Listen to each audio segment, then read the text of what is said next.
الحمدللہ رب العالمین والصلاة والسلام علی سید الانبیاء والمرسلین وعلی آلہ الطیبین الطاہرین وعلی من تبعهم بإحسان الى یوم الدین اما بعد اعوذ باللہ من الشیطان الرجیم بسم اللہ الرحمن الرحیم يخادعون الله والذين آمنوا وما يخدعون إلا أنفسهم وما يشعرون صدق الله المولانا العظيم. یہ آیت منافقین کے بارے میں ہے. اس سے پہلے یہ آ چکا کہ اس سورہ شریف کی پانچ آیتیں جو ہے وہ اللہ تبارک تعالیٰ نے ایمان والوں کے بارے میں وہ نازل فرمائی ہیں اور ان میں ایمان والوں کی صفات کا بیان ہے. اس کے بعد 2 آیتیں ہیں، اس میں کفار کا بیان ہے. اس کے بعد یہ تقریباً 13 آیتیں ہیں، اس میں منافقین کا تذکرہ ہے. اس کی تفصیل بھی آ گئی کہ مکہ شریف میں تو صرف 2 طبقے تھے. کون کون؟ ایک تو مومنین تھے اگرچہ ان کی تعداد بہت کم تھی، اور دوسرے کفار تھے. اور کچھ ایسے لوگ بھی تھے جو اپنے ایمان کا اظہار نہیں کر سکتے تھے، مسلمانوں کے ساتھ ہمدردی تھی.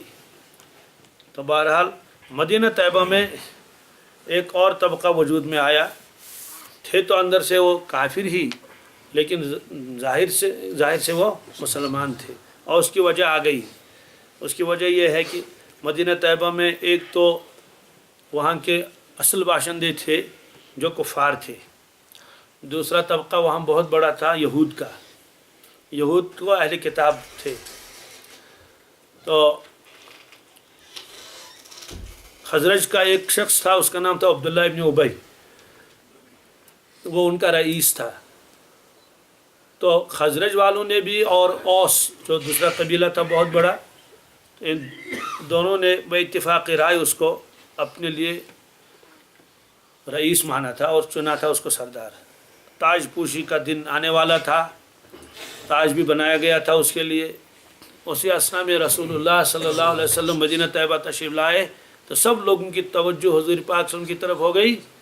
تو اس لیے عبداللہ ابن ابی کو کسی نے پوچھا نہیں، اور ایک راہب تھا ابو عامر، اس کی تفصیل بھی آ گئی، اس کو بھی کسی نے نہیں پوچھا. تو حب دنیا راس کل خطیۃ، دنیا کی محبت ہر گناہ کی جڑ ہے.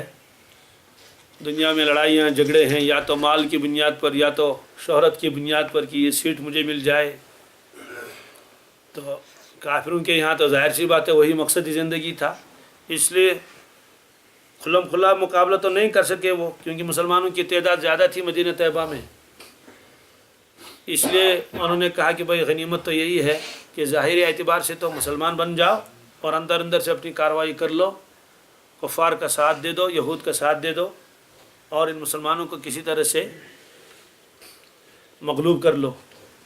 تو یہ ان کا مقصد تھا. اس لیے یہ تیسرا طبقہ وجود میں آیا مدینہ طیبہ میں. ان کو منافقین کہتے ہیں. اس کی تفصیل تو آ گئی کہ ان کو منافق کیوں کہا جاتا ہے.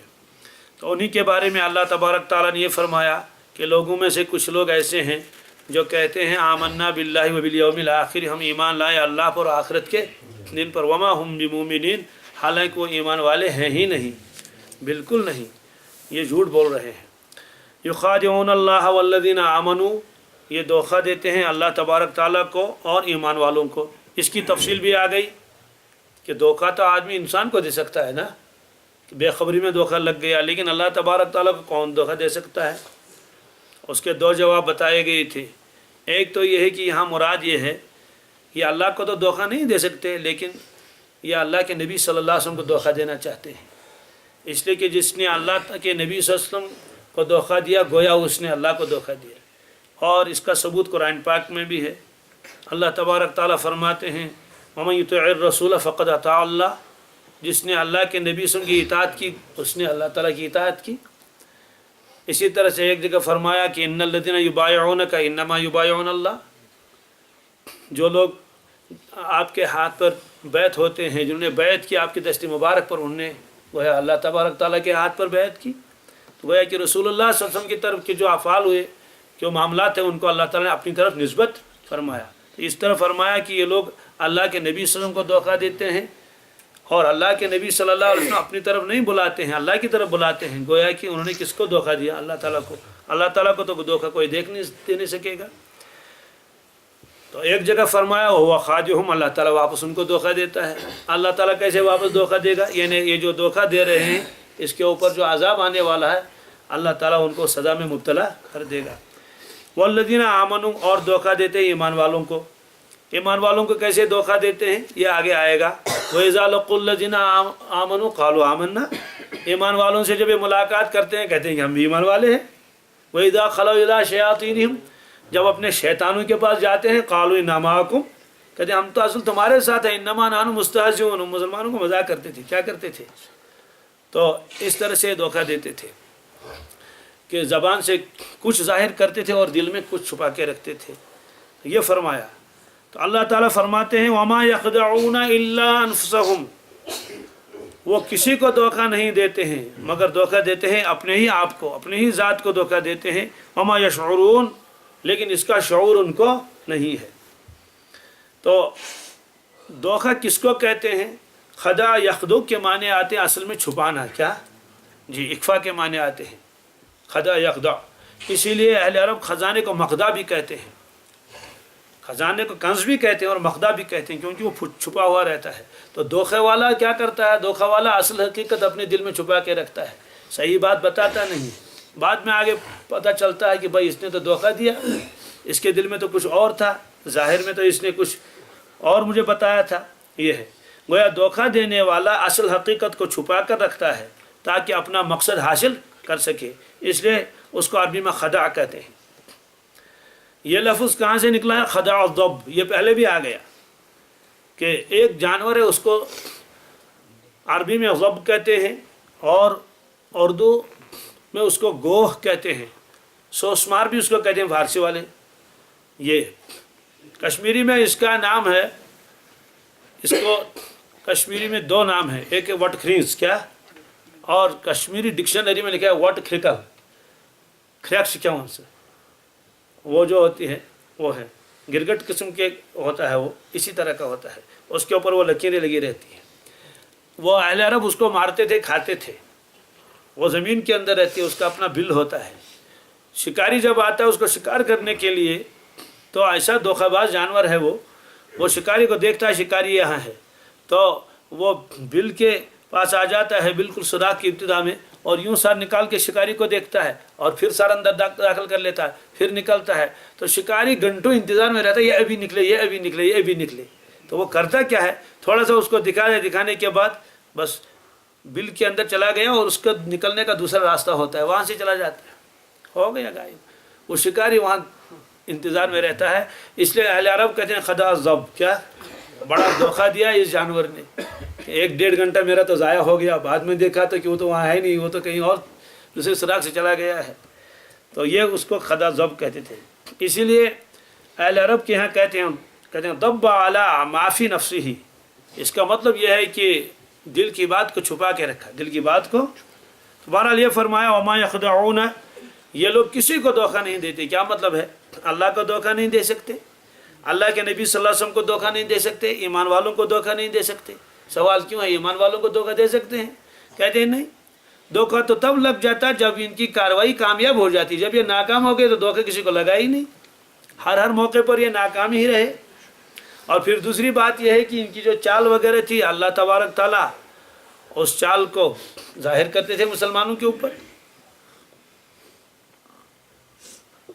اس وجہ سے فرمایا وما یخدعون الا انفسهم، یہ لوگ کسی کو دھوکہ نہیں دیتے ہیں لیکن اپنی ذات کو، مطلب یہ ہے کہ دھوکہ دینے کا وبال ان کو اٹھانا پڑے گا۔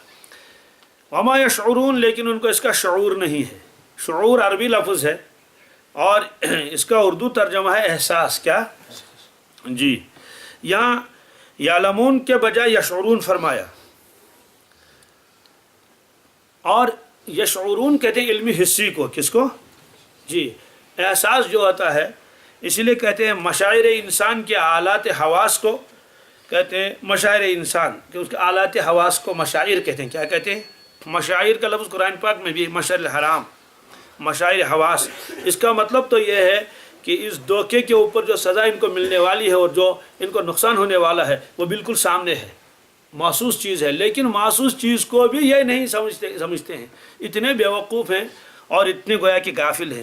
اس لیے اللہ تبارک تعالیٰ نے یہاں فرمایا کیا وما یشعرون، یہ اس کا شعور بھی نہیں رکھتے ہیں، مطلب اتنے بیوقوف ہیں، سمجھتے ہیں کہ ہم جتنے بھی چالیں کریں گے ہمیں اس پر سزا نہیں ملے گی. یہ مطلب ہے. اور شعور کے مفہوم میں ہر وہ باریک سے باریک چیز شامل ہوتی ہے، اس کا ادراک ہوتا ہے، اور جو سامنے والی چیز ہے اس کا بھی احساس ہوتا ہے. یہ فرمایا. ایک جگہ قرآن پاک نے فرمایا کہ شعور، ان کو شعور نہیں. ایک جگہ فرمایا کہ فہم لا یفقہون، یہ لوگ تو سمجھتے بھی نہیں. کیا سمجھتے. ایک جگہ فرمایا ان لوگوں کو معلوم بھی نہیں. یہ قرآن پاک نے جگہ جگہ فرمایا ان کے کہ منافقین کو شعور نہیں، منافقین کو عقل نہیں، یہ جانتے بھی نہیں ہیں اپنے نقصان کو. ظاہری اعتبار سے یہ بہت ہی بہترین باتیں کرتے تھے. اس کا بیان قرآن پاک میں بھی ہے. کیا ایک جگہ فرمایا فہم لا یفقہون، یہ لوگ تو کچھ بھی نہیں سمجھتے ہیں. کیوں؟ اس لیے کہ ظاہری اعتبار سے ایمان انہوں نے قبول کیا، ثم کفروا، پھر کافر ہو گئے، فطبع علی قلوبہم، ان کے دلوں پر مہر لگ گئی. فہم لا یفقہون، اب یہ سمجھتے ہی نہیں. عجیب مثال اللہ تعالیٰ نے دی، اس کو سمجھ لیجئے. یہ سورہ منافقون میں ہے. وَإِذَا رَأَيْتَهُمْ تُعْجِبُكَ أَجْسَامُهُمْ، یا رسول اللہ صلی اللہ علیہ وسلم جب آپ ان کو دیکھیں گے ان کے ڈھیل ڈول آپ کو بہت اچھے نظر آئیں گے. یعنی بڑے عجیب غریب بہت بہترین قسم کے لباس اور بڑے ڈھیل ڈول والے ہیں. اس لیے عبداللہ ابن ابی بھی بہت موٹا بھی تھا اور قداور بھی تھا. وَإِن يَقُولُوا تَسْمَعْ لِقَوْلِهِمْ، اور اگر وہ آپ کے سامنے آ کر بات کریں گے تو آپ ان کی بات کو سنیں گے. ایسے فصیح و بلیغ. فرمایا كَأَنَّهُمْ خُشُبٌ مُّسَنَّدَةٌ، لیکن اے اللہ کے نبی صلی اللہ علیہ وسلم ان کی مثال تو بالکل ایسی ہے جیسے لکڑی کھڑی کر دی گئی ہو. کیا لکڑی کھڑی کر دی گئی ہو. کیا مطلب ہے اس کا؟ اس کا مطلب تو یہ ہے کہ جس طرح سے لکڑی بے جان ہوتی ہے، بے جان، اوپر سے تو بہت اچھی ہے لیکن اندر سے اس کے اندر کچھ بھی نہیں، ایسے ان کے ڈھیل ڈول تو بہت ہیں. یعنی بڑے جسیم ہیں، لہیم ہیں، قداور ہیں، باتیں بہترین کرتے ہیں لیکن اندر سے بالکل کچھ نہیں، خالی ہے، کچھ بھی نہیں. ایمان ان کے دلوں میں نہیں ہے، حسد ہے، بغض ہے. وہ ہے کہ اللہ کے نزدیک ان کی حیثیت لکڑی سے زیادہ نہیں ہے. اور ایک عجیب بات بھی لکھی مفسرین نے. کیا؟ لکڑی جب کام میں لائی جاتی ہے تو کہیں نہ کہیں لگا دی جاتی ہے، لیکن بیکار لکڑی کو ایسے کھڑا کر دیا جاتا ہے. تو گویا فرما دیا اللہ تبارک نے بیکار قسم کے ہیں. کس کے؟ یہ فرمایا کأنہم خشب مسندہ، ایسی لکڑی ہے گویا جس لکڑی کو آپ نے کھڑا کر کے یوں رکھ دیا ہے. بس ان کی مثال تو ایسی ہے، یعنی جسیم ہیں اور باتیں بہت بہترین کرتے ہیں. اور آگے ایک جگہ فرمایا ہم الذین یقولون لا تنفقوا علی من عند رسول اللہ حتی ینفضوا، یہ لوگ تو ایسے ہیں یہ کہتے ہیں آپس میں ایک دوسرے سے خرچ مت کرو ان لوگوں کے اوپر جو رسول اللہ صلی اللہ علیہ وسلم کی خدمت میں ہیں، خرچ ورچ بند کر لو، حتی ینفضوا، یہاں تک کہ یہ بھاگ جائیں گے، منتشر ہو جائیں گے. اس کا کیا مطلب ہے؟ اس کا مطلب یہ ہے ایک جنگ کے موقع پر، وہ غزوہ ہے غزوہ بنی مستلق، اس میں اللہ کے نبی صلی اللہ علیہ وسلم جب واپس آ رہے تھے تو ایک جگہ پانی لے رہے تھے، صحابہ کرام وضو بنا رہے تھے، پانی پی رہے تھے. اس میں دو صحابہ کے آپس میں ذرا سی تکرار ہو گیا آپس میں. ایک مہاجر تھا، ایک انصار تھا. تو اس پر مہاجر جو تھا اس کے ساتھ دو چار ساتھی اور بھی مل گئے، ادھر سے انصار جو تھا اس کے ساتھ دو تین ساتھی، آپس میں تو میں ہونے لگی. تو اللہ کے نبی سے فرمایا یہ شور کیسے ہو رہا ہے؟ انہوں نے کہا حضرت اس طرح بات ہو گئی. اچھا، زمانے جاہلیت کی طرح پھر کرنے لگے. بہرحال بات ختم ہو گئی.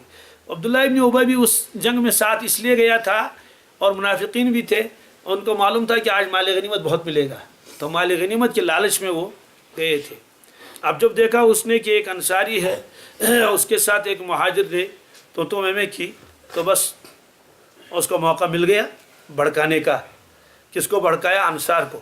کہنے لگے کہ ان پر خرچ کرتے ہو تم مہاجرین پر، دیکھو کیا کر رہے ہیں، آگے جا کے دیکھیں گے یہ کیا حال کریں گے تم لوگوں کا، اس لیے ایسا کر لو، ان پر کچھ بھی خرچ مت کر لو.